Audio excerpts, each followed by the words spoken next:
Welcome, guys, to the Weabros Anime Podcast. My name is Arch, and today I'm joined by my fellow co-host, Ben. What's up, everybody? A little bit about myself. I do like the more lengthier animes. So your Hunter x Hunter, Full Metal Alchemist. Okay, I like that. So I'm trying to bring that to the table for today's episode, and let's just see what we can come up with. Yeah, and actually today's episode is going to be a little bit fun. I want to say we're going to be talking about, because I know spring 2018 animes had just ended. So we're just going to touch upon that, talking about our top three categories here. We're going to be talking about our top three opening songs. We're going to be talking about... we also have the top three characters. Yes, the top three characters as well. Speaking of characters, we're also going to do the top three villains. Mm-hmm. Keep in mind, some of those might blend in, like... Yeah, they could be a favorite character. That's true. That's very true. And to finish it off, we're actually going to talk about our top three scenes of 2018. Right. 2018 spring. So let's go ahead and get this show on the road, shall we? So what better way to open up these top three categories with the top three openers of spring 2018 anime season? I like it. The number three for me comes as no surprise. It's My Hero Academia. The first half of the season, because we haven't started the second half yet. Yeah. But this is a really solid opener. It really is. But, you know, the problem that I had with it was that when we had first, watched it and heard the opener, I actually really didn't like it to begin with. Well, it did grow on me, though. After a few episodes, I couldn't get enough of it. That's true. I mean, after listening to it like about maybe like 10 or so times, it actually became on my it didn't make my list, but it is definitely a top contender for it, I have to say. Blasphemy. Blasphemy. It's really good, but it's not just the song itself. I have to agree. Like the visuals in this opener are actually really good. And it coincided a lot with actually what happened in the season. Mm-hmm. When you actually get to see One for All versus All for One. That was super hype.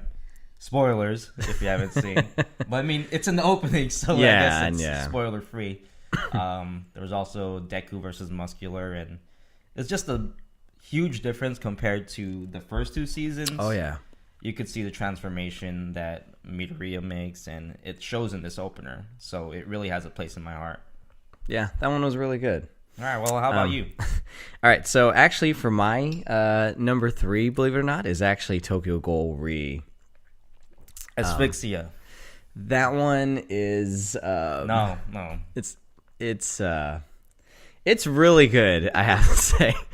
With that being said, it's not just the song itself. Like the song really encaptures Tokyo Ghoul as it is, because it's just very, very similar. It has that vibe. It does. It's got that really like it's honestly the Tokyo Ghoul vibe. I honestly don't know how else to explain that. It's like a little spooky, a little creepy, and like it's kind of dark. Yeah, it fits it well. And I was kind of worried about it too, because season one's it was season one's opener, Unravel. Yeah, it's a classic. That's a classic. So this had a lot to live up to, and I think they really hit it out of the park. Yeah, I'm gonna have to agree, and not just that, like visually, like it was actually really storytelling, I have to say. Mm-hmm. Continuing the big theme of the internal struggle that they had with Heisei Kaneki thing. It was great, and if you watch the intro, it introduces every character that shows up on the show too. It was just really good. So that's why I made my top three. I mean, could have been higher, but it was tough. I mean, they've had a lot of good openers this one. Well, I guess this is a good segue, because it's actually my number two.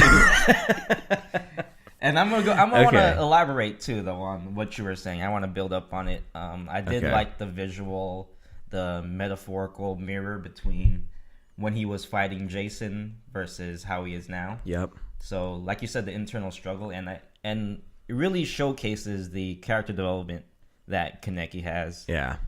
And so, I mean, as well as the actual song, like I said, it's just super fitting. It has like those weird strings that just seem so dark. Yeah, it really does. So, what's your number 2? Let's go ahead and move on to that. My number 2 is actually the Black Clover opening 3. I've got a really big thing for like the pianos, man. It's something about the pianos, and when you turn it into something epic, it just sounds so great. I have to say that because it's not only just like, you know, how hype it was, it's an actual, like, it's really catchy song. Like, you want to start singing along to it. Aside from that, I want to say the animation was very, very good in this one, particularly. I think they used some CGI at the very end. I don't know if you remember that scene where Asta is getting up from, like, you know, when he's laying down. Like, the colors were just so good, man. Visually, it was really amazing. And another reason why I think it's so catchy and it's easy to sing along is because there's a good chunk of it's in English, so that's true. It helps out in that. Yeah, so good point. You do know what they're actually saying. Fair enough on that. But yeah, that's why that one was there, and it was just a really good opener. Okay, so now the moment everyone's been waiting for. Yes, it's the spring anime number 1. Go ahead. Opening. Let's hear it. I'm gonna have to say it is 7 Deadly Sins, season 2. It's a good one. This one had a lot more background for me because I read the manga, and seeing, you know, the 10 Commandments and Escanor, for me, it's something that the manga readers have been waiting for a long time. On top of course, the song is awesome. It was one of those things that it didn't grow on me. It just clicked right away. Yeah. So I just thought it fit. And yeah, it's like opposite of what Boku was, where you didn't have to listen to it a few times. Like, right. This was just instantly like a hit for everybody. Yeah, I love this one. And, you know, as someone who didn't read the manga, I have to say, like, you know, seeing Escanor on there before even knowing who Escanor was, it's just like, it's exciting, you know, because you have no idea what's going on. Like, okay, who is this? What's going on? Yeah, I mean, leading up to it, you're thinking, well, there's one more sin that hasn't been revealed. Exactly. So, who is this guy? So that one, that's a solid choice, I'd say. Like, well, I'm again, interested you know, to hear what yours you know, is, again, actually. like, I mean, it's not the sins, I have to say, but just know that it was really hard for me to not put that one in there particularly. Like, it was really hard. Because my number 1 actually is Steins Gate Zero. Wow. Okay. There's a reason behind it. I mean, I'm a big Steins Gate fan. You know, the new season of Steins Gate is very exciting. With this opener, like, it just starts off so cool. And again, you know, like, it's very I had a lot of symphony going on in it. And it's not only just like, you know, the catchy, quick, upbeat song. It's really the imagery that they had in the opening. Like, it really encaptured like the entire story, I want to say, you know, with Okabe and Mairyu. Like, you can tell that in the entire like opening, they've never once looked at each other. Like, it's kind of like like he's there, but he's not really there. I feel like our top 3 has been probably more visual. Yeah. Right? Yeah. Well, it's because, I mean, I think the reason behind that is because I think, you know, just by listening to all these things, like, we can listen to it and be like, oh my God, this is great. This is great. But I think it's like the visuals that that's really, what puts it over the top. Yeah, that really take it over. Right. And for that one alone, I mean, that one just really got to me because like there was just so much imagery going on there, like so much symbolism. You have like the broken glass pieces floating around with people's memories, and the glass kind of forms together to form into an hourglass, and it was just really nice. That's why that one had reached my top there. So this was actually a tough list. It really was. I'd say, like, out of everything that we are going to be talking about today, harder. This was really hard. Just because there's so many that were just right there. Like, honorable mention number 4 and 5. Yeah. So if we didn't name it, just trust me, we probably thought of it. That's true, man. I do want to give like a shout out to. Okay, let's hear it. Darling in the Franxx. Right. Oh man. That's exactly. That was my number 3 at first. Oh man, that one was hard to not include. That one is so good. For me, there's a lot of passion in that one too. There really is. Especially when they're talking about like kiss and everything. Like, it really fits. It fits it so well. Right. Just want to do a quick shout out to Darling in the Franxx. We remembered you guys. Yes. All right. With that being said, let's go ahead and move on to our next topic here. So the next topic on our list here is our top 3 characters of spring 2018. So I'm gonna go ahead and start it off. I'm gonna start off with a Black Clover character. I'm gonna start off with Asta. I knew it. The reason why I'm throwing it is personally when Asta had when I first started watching Black Clover, it was a little hard for me because I really didn't like the character. I think it was the voice acting. I think honestly, it could have been the voice acting. The voice acting honestly gradually got better. Yes, but focus on the character. Aside from that, I think he has a very interesting character. I mean, everyone's in this world of magic, and right? For being a guy without magic, it just makes him very different. I feel like it fits a cliche, kind of like Midoriya was quirkless, and then this is true. Right. This is true. Just exactly like that. But I think it's executed better because he's like anti-magic, which is different from what Midoriya is. Yeah. So as opposed to like joining in on what everyone is. This guy just literally goes against the grain, and I'm really excited to see how that develops. Especially with it looks like he does get a little bit of magic, but not on his own, of course. It's weird. It's definitely weird. So I don't know how to explain it because it's anti. It's just and I mean he's actually a really lovable character at this point too, because you just feel the passion that he has. You can't help but to root for him. Yeah, the kind of character he is. He's a great one, and that's why I have to start him off on this list. Okay, here. So for my number 3, I'm gonna go ahead and say Kaneki or Heisei, whatever you want to say. Solid choice. So this is season 3 we're talking about here. Yeah. So it's not like he's a new character, but at the same time, it feels like a new character because the way they introduced him in this season is like a whole new character. It's not like how he was back then because, he has his memory pretty much. He has memory issues. So it's basically like he is a new character. And now he's fighting for the doves, so it's a complete 180 from what he was before. And like you said, like we were talking about in the openers, there's this internal strife that he's going through. So that leaves a lot of room for character development and whatnot and twists and turns. And when he turns to Kaneki mode, it's just super hype. And I also have to just point out, I mean, I think Heisei just also has the better look. That's true. He's just the more handsome guy. Right. That was for the ladies right there, I think. and for me. Okay. That works too. All right. All right. So let's go ahead and move on from Kaneki, which, solid choice there. So my number 2 is actually the best genist from My Hero Academia. Yeah. Yes. Super good. So, I mean, I feel like this character was super underlooked up until this season. Like, it really showcased who he was and why, he is number 3.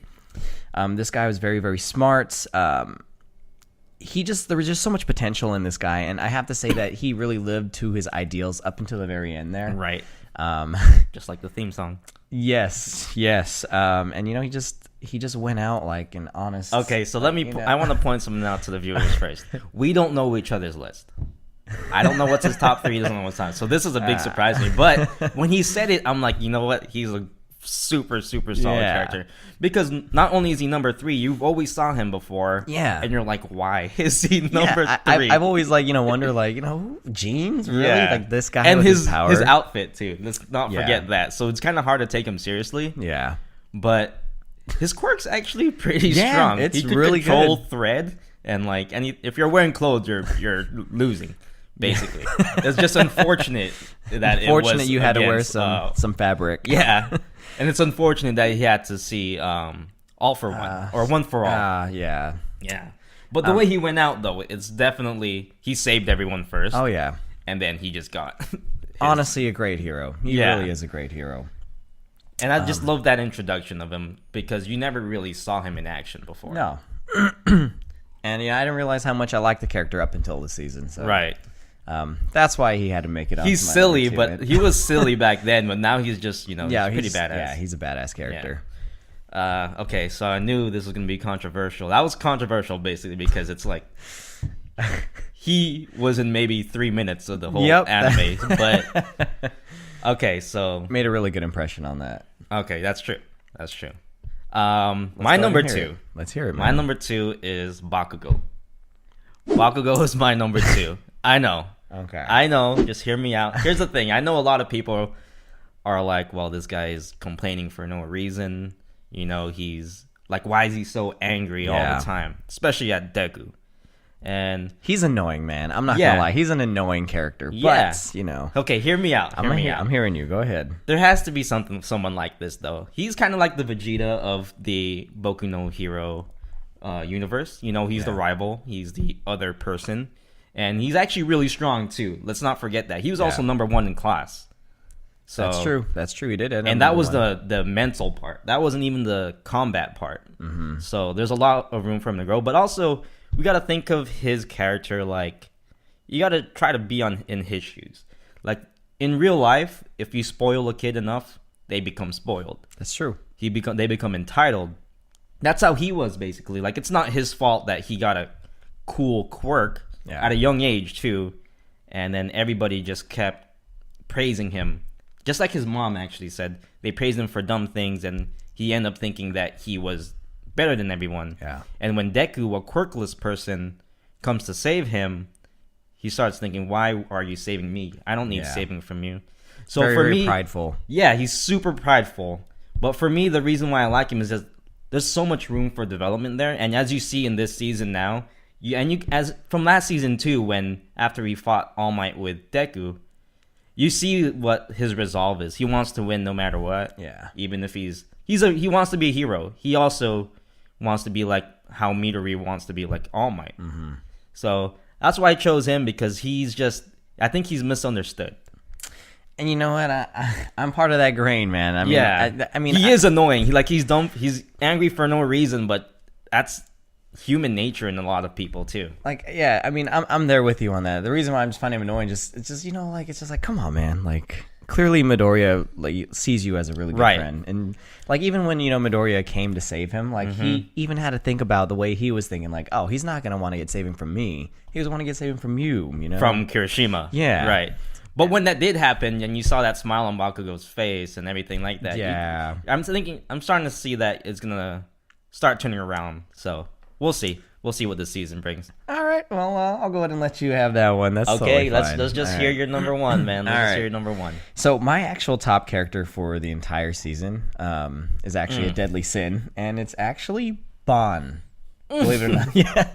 I know what you're thinking. I know you were thinking. Whoa. Okay. I know you were thinking, it was going to be, our big boy. But, go ahead. So, the reason why I'm saying it's Bond is because I think out of all the characters that I have, witnessed this entire season, I think he has the most personal growth. Like, he has the biggest character development. In the previous season, like, he was very selfish. He was very, it's all about Elaine and, getting her alive. Like, he was even willing to kill, Meliodas just to bring back his love. And I get that resolve. But as, this season went on, we got to learn about, the more of the emotional side of him. Like, we got to meet his dad, we got to learn his backstory.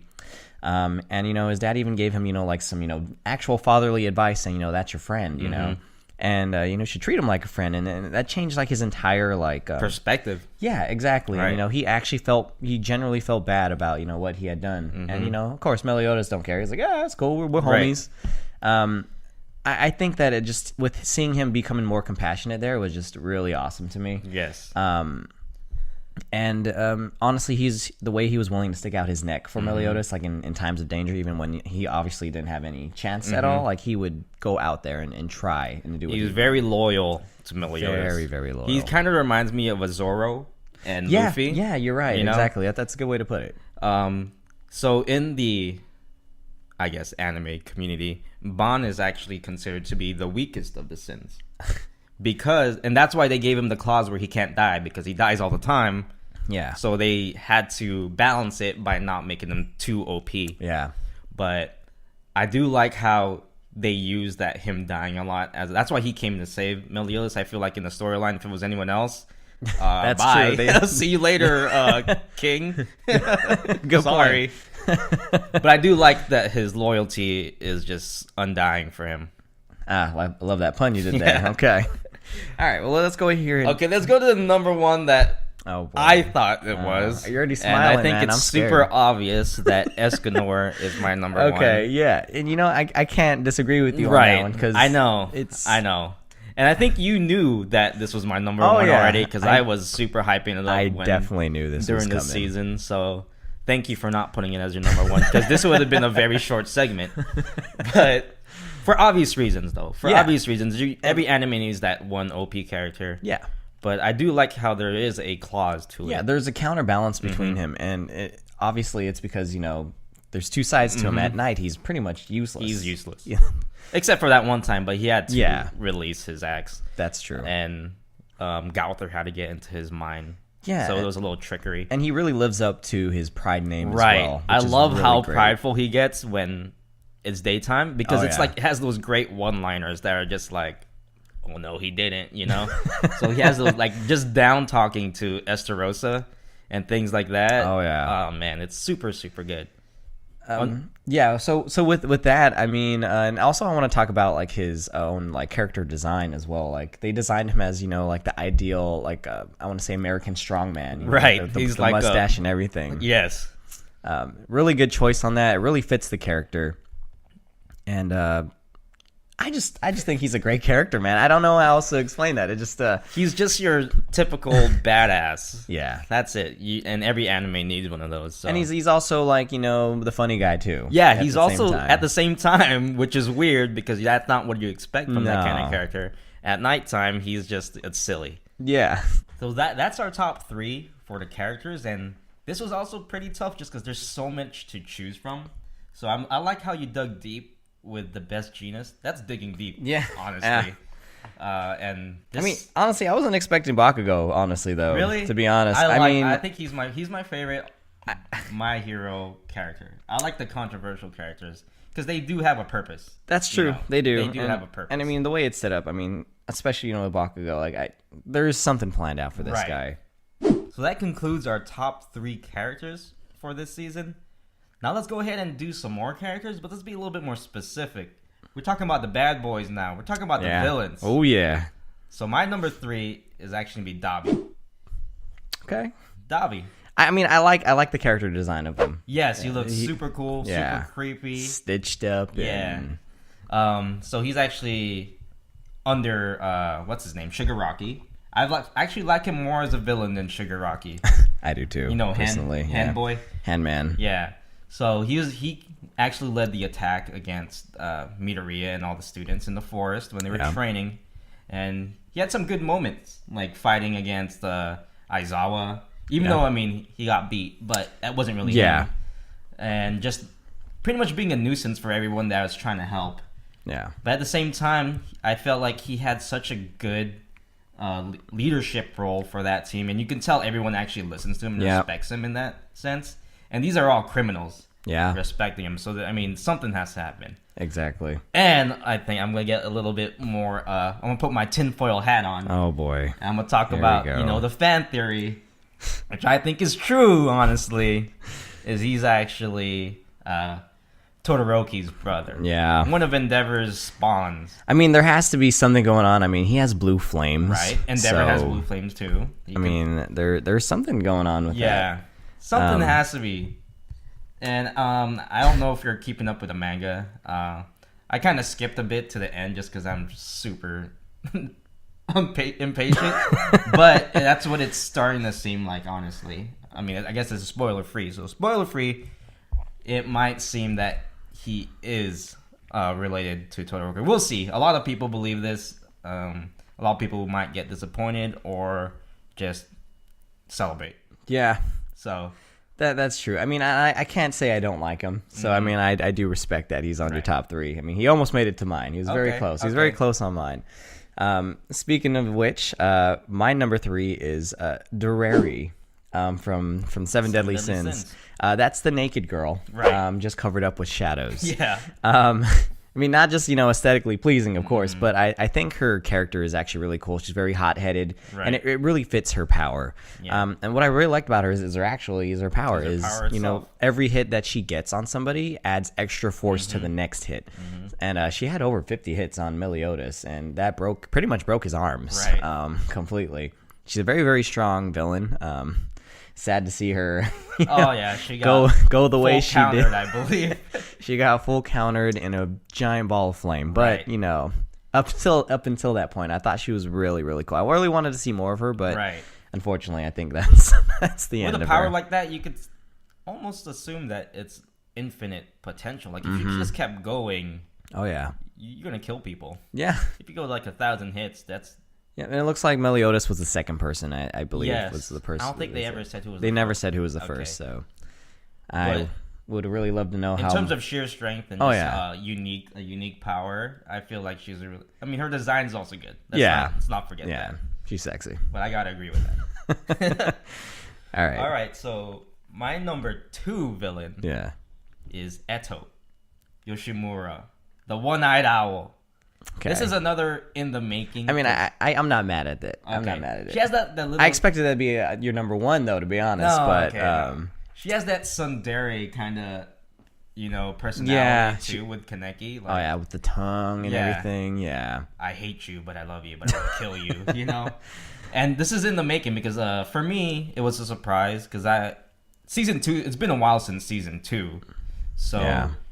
Revisiting the one-eyed owl was kind of a little hazy to me because I didn't rewatch it, so I didn't know it was a female for one. I didn't either, and I didn't know it was her because she was just in band-aids the whole time, wrapped up, looking like a mummy, and then she ends up being one of the strongest ghouls to exist.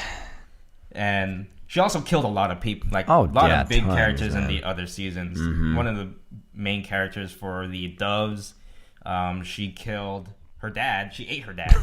So she was just super savage to me, and she was just a really fitting villain. Very, very heartless, and really fits the really nasty, the dark, grimy Tokyo Ghoul universe. I appreciate that choice that you have there. Mm-hmm.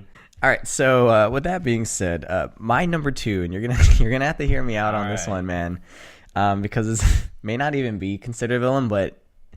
You know what? I'm just going to go ahead and say it. My number 2 villain is Gother from the 7 Deadly Sins. Okay. So, Gother, he's supposed to be a good guy. He's part of the sins. Okay, I think I know where you're going with this. But, the entire season, he's just been very selfish, man. Mm-hmm. And I understand why he is because he's trying to figure out, how life works, really. Mm-hmm. He's trying to understand emotions and whatnot. But Gother had fought with 2 of the sins in the season, actually fought with them. He messed around with Diane's memories to the point where she doesn't know anything, which ruined the love interest between her and King. I'm just like, oh man, that just really, got me. After all that. And he even went against, Escanor. Like, what was he thinking? And he messed up with his emotions. That was pretty savage. He did, yeah, man. That was pretty savage of her. But it backfired. But... Yeah, it did backfire. It worked out in, Escanor's favor, of course. But Escanor, the way he was talking, made it seem like he was going against him completely till, he completely, did the 180 and literally showed Gother that he wasn't going against him because that's his friend, man, as he was saying over and over. So the reason why he was on my second list is because as a good guy, he made so many problems for the sins itself. I'm just like, and you know Gother, what? Man. He's actually, I believe, she, I still don't know. Yeah, doll. One of the 10 Commandments. Yeah. Wasn't that revealed? That it was actually the 10th one. It was, yeah, it was. So I guess it fits that. Yeah, in theory, yes, he actually is a villain, but it's left to be seen because we don't know yet. So yeah, that's my number 2. I mean, I understand your thought process there. Yeah. I have to agree with you. There was a lot of problems caused for the plot and for the characters because of this. Yeah. All right, so speaking of 7 Deadly Sins and speaking of 10 Commandments. Go ahead. Esterosa is my number 1. Can't blame you. Esterosa can't blame is you on my that number one. 1 because he's Meliodas' brother. Oh, yeah. And that's how Meliodas would look like if he were... Right, if he wasn't cursed. Able to, yeah. If he was able to grow, he'd probably look like that with blonde hair. Yeah. So he looked like his picture in the Wanted photo. Mm-hmm. That's how he should have looked like. Yeah. And that photo looks like Esterosa, actually. It actually does, so. But the reason why, I mean, obviously he's the big baddie of the 10 Commandments. He's probably maybe the strongest one. We don't know yet. Yeah. But he's one of the strongest ones there. But he killed his own brother. I know, That's man. Crazy. And he killed him. It's cruel. It's cruel. I mean, he did it crying, too. I mean, like... That's the thing. That's what exactly was in goes. Yeah. He was crying doing it. And when, dang, I forgot her name, but she's one of the commandments that eats the souls. Oh, she wanted to kill Meliodas, right? Yeah. And as he was about to do it, Ban actually came and yeah. stopped it. And Esterosa thanked him. He thanked Ban like, "Good, I was gonna do it if you did it because the only person killing Meliodas is me." Yeah. And then knife through the heart. And then all hearts, yeah. All hearts. So I put it on there because he's super conflicted about it, but he wants to do it. And not only is he OP, but, he has a weird relationship with Meliodas. Very, very weird, man. But I mean, I respect it though, because it's family, and clearly you can see that he cares. And I think that's kind of a theme actually going on right now, because this is going to segue into my number one, and that's actually All for One. Right. From Boku no Hero. Well, and I mean, it's an obvious choice. It's super obvious. Super obvious. But I mean, the reason why I put him there is not just because of how OP he was, but it's because he throws out a different aspect into villains, right? Because he showed so much care for his subordinate, know. He's complete mirror, him and Shigaraki, are the same as All Might. And exactly, Miria. they're mirrored just on a weirdly different scale. But also just kind of at the same time, I kind of like the savageness of it, because he picked Shigaraki for a reason, and that being, again, it was All Might's, his teacher's grandson. Exactly, yeah. I'm like, dang, that just that's super savage. That's so messed up. But I mean, I appreciated it. I liked it. I liked it a lot. I'm like, that takes a lot of thought. He had planned this out way ahead of time. It probably wouldn't have been as interesting if Shigaraki was just a random kid he found. That's true. That's true. Yeah. And he was super savage, the way he was mocking Nana Shimura. Oh, the smile, that was oh man, that's dirty. And you know what? In a lot of ways, I feel like he's a better teacher than All Might.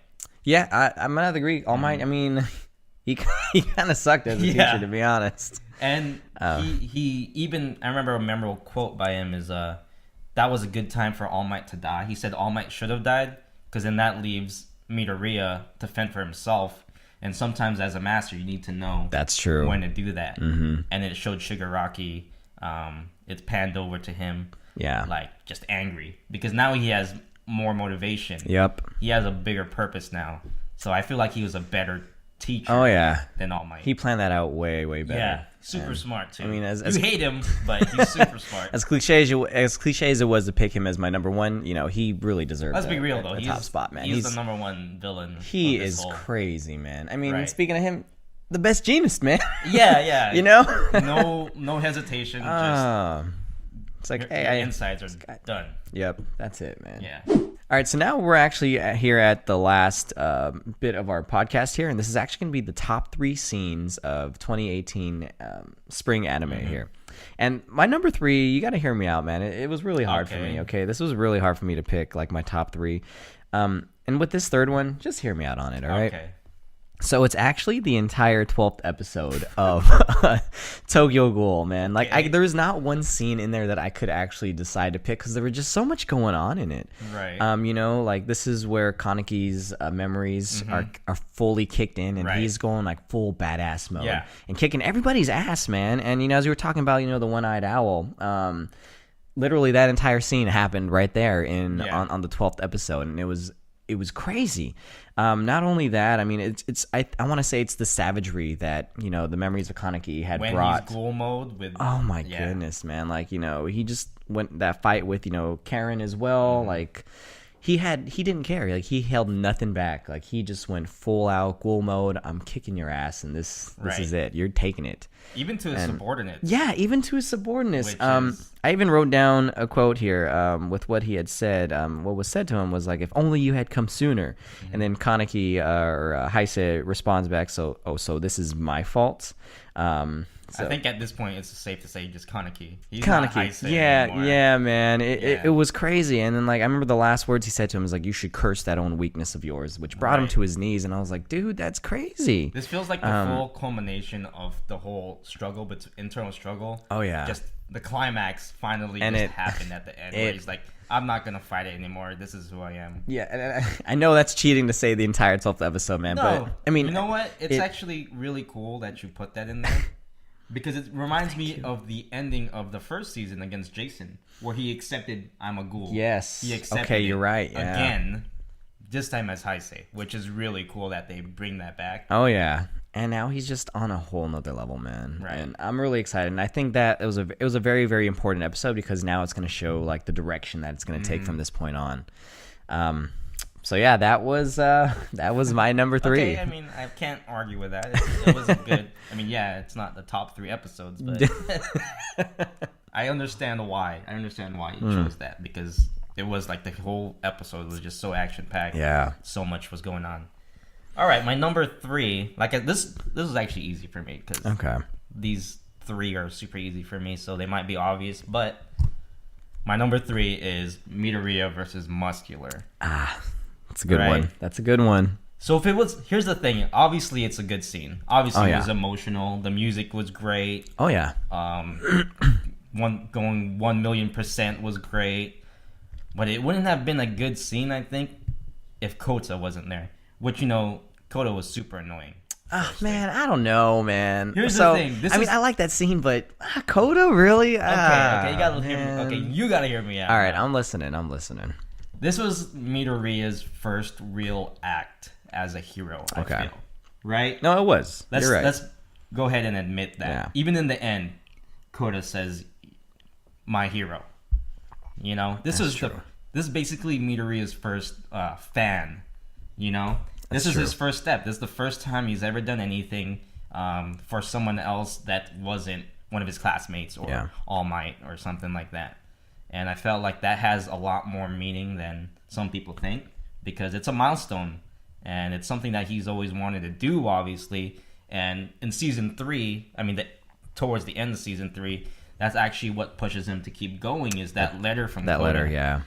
You're right on that. So it's like it's a big achievement for him. Yeah, it's something that we've been rooting for and waiting for 3 seasons. So you're right. So when we look down deep into the episode, I see why you're saying that. Yeah. But man, you know what? Yes, I know. You know what? The one thing that I want to say that really blew me away with that scene is just the voice acting. Really, yeah, that's true. There was so much passion. Like, I honestly got goosebumps from that scene. He went plus ultra. It was the voice acting. It was crazy, the torch man. Smashes, that last smash, it's just. And he literally, as looking at the character itself, like how many times did he break his arms, man? Poor guy. I don't know how he even was able to move his arms at that point, but he broke it so many times. Recovery girl, really.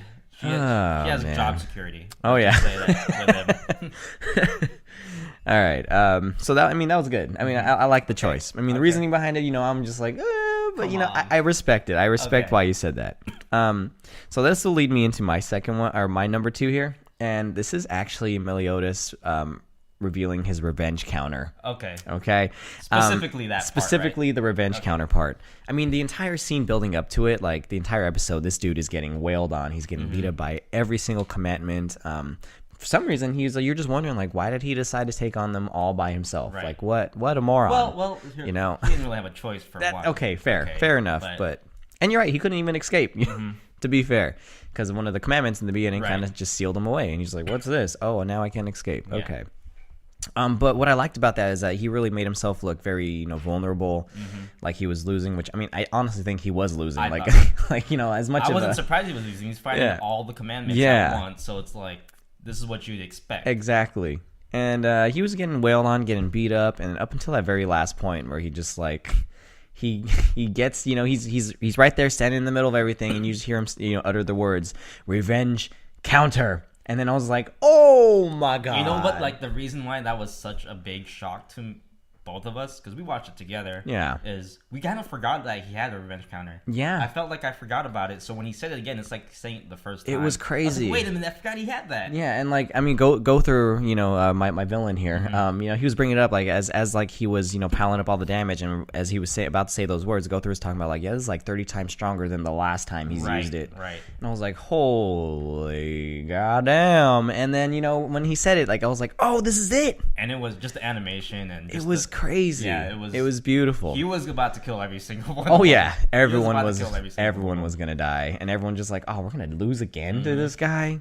Obviously, in course, until which is actually a good segue because my number 2 scene is when Esterosa actually kills Meliodas. Okay, yeah, which pretty much happens right after that. You know? So Esterosa just pretty much nullifies the revenge counter. Yep. So that right away tells you how strong he is, because like 30 times the power from the first one, and just with a single putting his hand on it, that was it. Yep, that was it. One hand, and This scene was pretty heartbreaking for a lot of people. It was, man. No pun intended with the heartbreaking, but Bond came and saved him, which was super. When he came and twisted that girl's neck. Oh man, that was so savage. Yeah, that was great. Man. And then after that, he took all 7 of her hearts at the same time. Yep. And then started stepping on them one at a time. Yep. But that's when like we mentioned before, Esterosa says, only person that could kill him is me. Yeah. Stabs his heart, he falls over, and just one at a time. Oh, man, it was hard. It was hard to watch. In the meantime, Ban was right behind him, trying to choke him out. And he got huge too, and he was trying his best, putting everything he had into it. Couldn't do anything just to get popped in the end. Yep, he literally popped like a balloon. Mm-hmm. That scene was crazy, man, on so many levels. Like, because I know we touched upon it earlier, but man, it was heartbreaking at the same time. And he died. That's the thing. He actually died. Yeah, that's true. And it just goes to Elizabeth coming and finding him. And it was just like, whoa, this actually happened. It was very sad. I mean, you didn't think it was surreal. You didn't think it was real up until like the next episode happened. Like he died. That's really it. Like he's not here anymore. Like, so now what? I honestly thought that would have been the end of the season. Yeah, I thought it was too. That to be the end of the season. But with the way it finished, I mean, I was glad. But right, that scene though, I mean, I really like how you have that as your number 2 because I mean that would have been on mine too, but I had to right revenge, But okay. I mean, at least it kind of goes hand in hand. It does, and that was a good scene. But let's go ahead and talk about the number one. The number one here, and this, I mean, I am going to be in agreement with this. I'm going to have to be so mad at you if you don't have this as your number one scene. And you know what? I'm going to just say it, man. It's the United States of Smash. Let's just put those 2 episodes together into one right here because, the ending of the episode before that when he actually comes and after Bakugo gets saved when he could go all out. Yeah. He punches Gran Torino and then oh man, that was savage, bro. He gives All For One He gives All For One a punch in the face. And he just keeps talking, so it's like, okay, that didn't work. Mm-hmm. And then that goes into this episode, which, man, it's such a good episode. This is like the best episode I've seen of an anime in a while. In a long time. Animation wise, voice acting wise, like story wise, like everything about it was just just because you get more about his predecessor, you get more about Shigaraki, you get more about All Might himself. There was just so much going on. Oh yeah, it was super emotional. This was more so than the Muscular versus Midoriya one. Oh yeah, much more. Yeah, so after 3 seasons up until this point, you're just hearing all those different states, and then when this one finally comes out, I mean, it's not a big surprise as to like what happened, but I was surprised that he actually said it. I wasn't expecting. That. I was not expecting the United States. Like I was expecting, maybe like a Super Plus Smash. Ultra, maybe. Yeah, like a Plus Ultra. Yeah, but no, United States of Smash just. Even within the episode, there was a lot of build up. Yeah, that's true. When he was actually going toe to toe or fist to fist with All For One, there was a lot of blood for one. Yeah, there was a lot of just. And dude, and he was having so much trouble like maintaining his form too, and so just one half of him was going on. And when we were watching this, you were actually saying, okay, he's gonna die here. He's gonna die. You wanted him to die. I did. I'm not gonna lie. I did want him to die right there. I wanted him to go out like a great hero's death. With a bang. Yeah, taking out the villain. By still winning. Yeah. But I mean, technically, the hero in him did die that day. So the metaphorical part of that, the flame went out. Oh yeah. And I think that just makes it even a much better scene because he gave everything. That was it. Yeah. After that. He literally pulled down into like the deepest part of him and was able to use up everything, and he literally passed on the torch. And but what a way to do it. Yeah, it was perfectly executed. I just loved the music too. Yeah. The music was great. Oh yeah. And then the callback to Nana Shimura, then the All For One, the stars aligning and then bouncing back and forth. My back wasn't into it. Like, it's just super hype. There's so many good quotes in this episode. Oh man. And this scene alone. Not to mention he started a tornado. So true. So that was the best scene of this anime season. Yeah, hands down. Nothing. I don't think anything. I don't could think have topped anyone that. else would even argue that. No. It's hard to argue that. If you don't like United States of Smash, then oh man, you don't like anime. Let's just be real. That was super hype. Yeah. So with that in ingredients, it was, man, I'm gonna touch upon it again. It was so amazing, man. Like I watched that scene over and over and over and over. I still hear it echoing in my head. Oh man.